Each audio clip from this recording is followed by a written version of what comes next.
आमचा याला नेमका विरोध कशाला आहे हे जेवढे सदस्य आमच्याकडनं बोलले, अनिल परब आहेत, अभिजित आहेत, सचिन अहिर आहेत, आणखी कोण बोललं होतं, तिघच जण बोलले. त्यांनी स्पष्ट शब्दात सांगितलेलं आहे, सरकारने म्हणजे आपण म्हणतो ना काय कथनी और करणी, त्याच्यामध्ये फरक आहे तसं दिसतंय.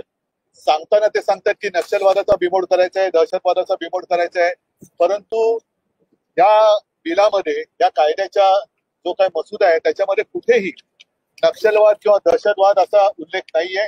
सुरुवातीला फक्त कडवी डावी विचारसरणी, कडव्या डाव्या विचारसरणीच्या संघटना, आतापर्यंत मी कडवे वाल हा शब्द ऐकला होता, कडव्या डाव्या हा शब्द प्रयोग पहिल्यांदा ऐकतोय. डावा आणि उजवं याच्यामधला नेमका आता आपल्याला फरक करण्याची आवश्यकता आहे.